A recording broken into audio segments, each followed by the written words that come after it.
Welcome, Asher here. And, and first I want to thank you. Everyone was giving me a lot of feedback in my last video. That was why no one is playing my game. And I had a massive amount of feedback and really helped me a lot. So I already added a lot of things in my game coming from that feedback. It was really helpful. I saw a video about someone reacting to my video about why no one's playing my game. And the guy said there is some demolishing comments. And I will tell you right now, I'm not emotional attached to the game. And you can say whatever you want to my game, and I will not gonna get upset. I wanna learn about what you're saying. And that's why I'm making this video, to how to take feedback, how I learn to take feedback, how should take feedback. They're gonna take an example for someone giving feedback in a formal video so you can see it and understand my point. This really the game? Bro, I've seen mobile games that have a less intrusive UI than this. This is crazy. Like, what the fuck?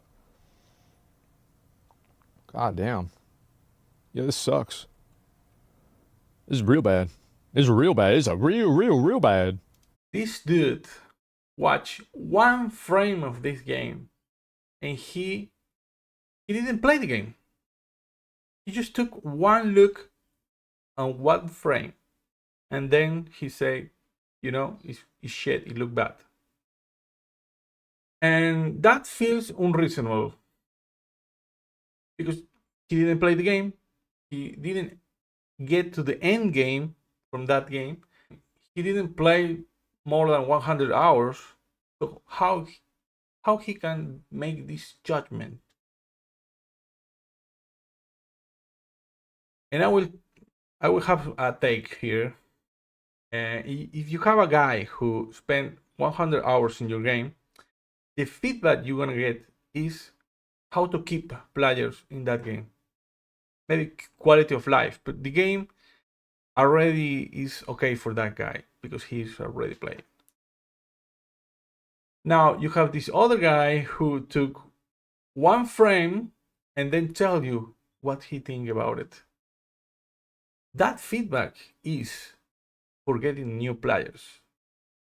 That's what people will feel when they see one frame of the game.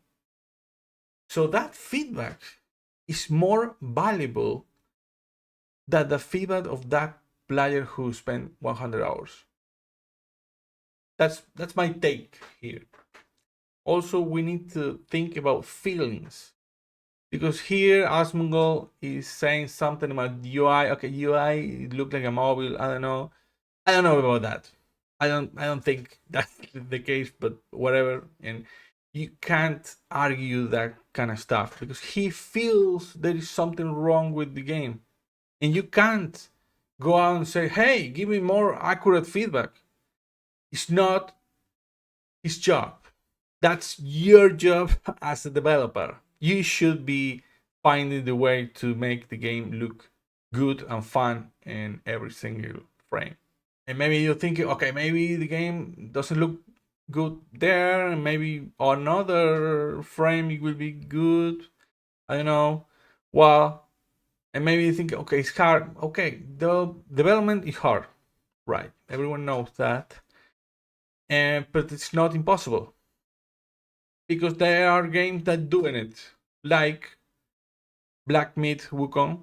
If you go out and search any gameplay footage, any gameplay picture, you see it's a piece of art. Every frame of that game, it is amazing to look at. So yeah, it is possible. They're doing it. I'm not doing it, but I will try it. I think I should try to do that. It's a direction to take. So, okay, I want my game to look good in every single frame. Well, it's an objective. You should not ignore someone to give you feedback with one screenshot. So that's my point. All feedback is good feedback. And making games is really hard. It requires a lot of time, is a lot of self-sacrifice, and that's why you generate emotional attachment. And you need to understand this so it not happen. You should not generate emotional attachment for the game. It's really important. It is really a big thing because this project is no longer a game and a project. It is now it's your baby. You are emotional attached with. It's like your son. It's just you can't take any feedback.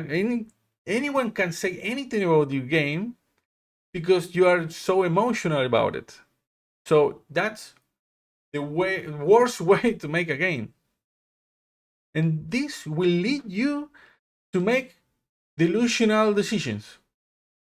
Like want to charge like $60 or $40 for a game that players don't perceive that value.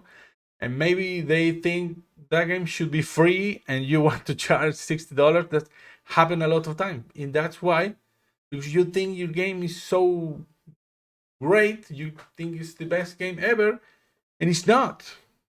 And that's why people get upset with negative comments about the game. And that will prevent you to improve it, to hear that feedback and say, okay, my game needs something, and then add it, and that's it. You don't need to have emotions about it. So it's not the job of players to make you feel good or fixing your game or making excuses for you. I have some comments in my video that tell, okay, this is it's a one developer. This is the first game on Steam. I think that's a horrible way of thinking. Of course, people can think whatever they want. If you want to think that, okay. But I will not think like that because I can just keep, okay, I'm just one developer. My game is gonna be shit. I'm not gonna fix anything because it's not okay. That's what I'm thinking. Someone say something, say, okay, I find a problem. Okay, it's not okay. I will go out and fix it and find a way to solve it. That's your job as a developer. So thank you for watching, and I will put my game in the description if you want to check it out. And I will hear your feedback, and when you do it, be mean as possible. I will approach it. Yeah.